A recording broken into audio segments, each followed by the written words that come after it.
Madam, అదే ఒక పక్క అంటే ప్రతిపక్ష నేత చంద్రబాబు ఆత్మగౌరవ యాత్ర అంటూ మళ్ళీ సీమాంధ్ర ప్రాంతానికి అన్యాయం జరిగిందని ప్రజల్లోకి వెళ్లాలనే ఆలోచనలో ఉన్నాడు. అలాగే కాంగ్రెస్ పార్టీ నిర్ణయం తీసుకుంటే ఆ ప్రాంతానికి చెందిన సీమాంధ్ర ప్రాంత ఎమ్మెల్యేలు, మంత్రులు వీళ్ళంతా కూడా ప్రజల్లో మళ్ళీ సమైక్యవాదం అని చెప్పి మళ్ళీ వంట వార్పులు, రాస్తారోకోలు, ఆందోళనలు అంటూ అంటే ఆ పార్టీలో ఉన్న వాళ్ళే ఇటు ఈ విధంగా చేస్తున్న పరిస్థితి కనిపిస్తుంది రాష్ట్రంలో. దీనిపై మీరేమంటారు?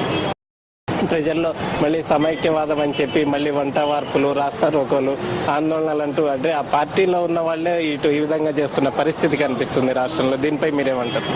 మొట్టమొదటి నుంచి వైఎస్ఆర్సీపీ పార్టీ మాత్రమే మొదటి నుంచి కూడా సమన్యాయం జరగాలి, ఒక తండ్రిలాగా డివిజన్ చేయాల్సి వస్తే చేయండి, చేయలేకపోతే యథాతథంగా ఉంచండి అని ఒకటే మాట మీద ఉంది.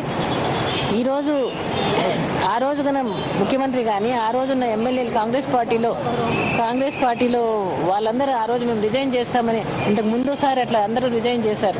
కాంగ్రెస్ పార్టీని, ఈ పార్టీని, ఆ పార్టీని కాకుండా తెలుగుదేశం పార్టీ, కాంగ్రెస్ పార్టీ అందరూ కూడా అట్లాంటి రిజిగ్నేషన్స్ ఆ రోజే ఇస్తామని చెప్పినా ఇచ్చి ఉంటే ఈరోజు ఈ పరిస్థితి వచ్చి ఉండేది కాదు.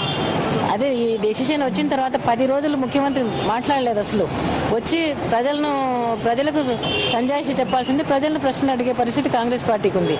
మరి చంద్రబాబు నాయుడు గారేమో ఈ ప్రజలకు ఈ పక్క ప్రజల గురించి మనోభావాలు కానీ, ప్రజల బాధలు కానీ ఏమని కూడా ఆలోచన చేయకుండా నేను తెలంగాణకు కట్టుబడి ఉన్నానని చెప్పి ఆయన లెటర్ ఇచ్చిన దానివల్ల వాళ్ళు ఈ నిర్ణయం కూడా తీసుకోవడం జరిగింది. అంటే ఎందుకంటే ప్రధాన ప్రతిపక్షం ఎక్కువ మంది ఎమ్మెల్యేలు, దగ్గర 75-80 మంది ఎమ్మెల్యేలు ఉన్నారు. ఇప్పుడు 93 మంది ఎంతో ఉంటే అందరు వేరే పార్టీలకు పోవడం జరిగింది. మిగతా 80-90 మంది ఎమ్మెల్యేలకు ప్రతినిధిగా ఉన్నటువంటి చంద్రబాబు నాయుడు గారు ఏ విధమైన ఆలోచన లేకుండా తెలంగాణ ఇమ్మని చెప్పాడు. కాబట్టి ఇంతటి ప్రజల్లో వ్యతిరేకత వస్తుందని కూడా కాంగ్రెస్ పార్టీ ఎక్స్పెక్ట్ చేయలేదు. కాబట్టి ఈరోజు తొందరగా డెసిషన్ తీసుకోగలిగారు. తప్పకుండా అంటే ఈరోజు చంద్రబాబు నాయుడు గారు మరి ఏ విధంగా ఆత్మగౌరవ యాత్ర పెట్టుకొని వస్తాడో నాకు తెలీదు. ప్రజలే బుద్ధి చెప్తారు, రెండింటికి కూడా బుద్ధి చెప్తారమ్మా. ప్రజలు చెప్పాల్సిన టైం వస్తారు. Okay, thank you.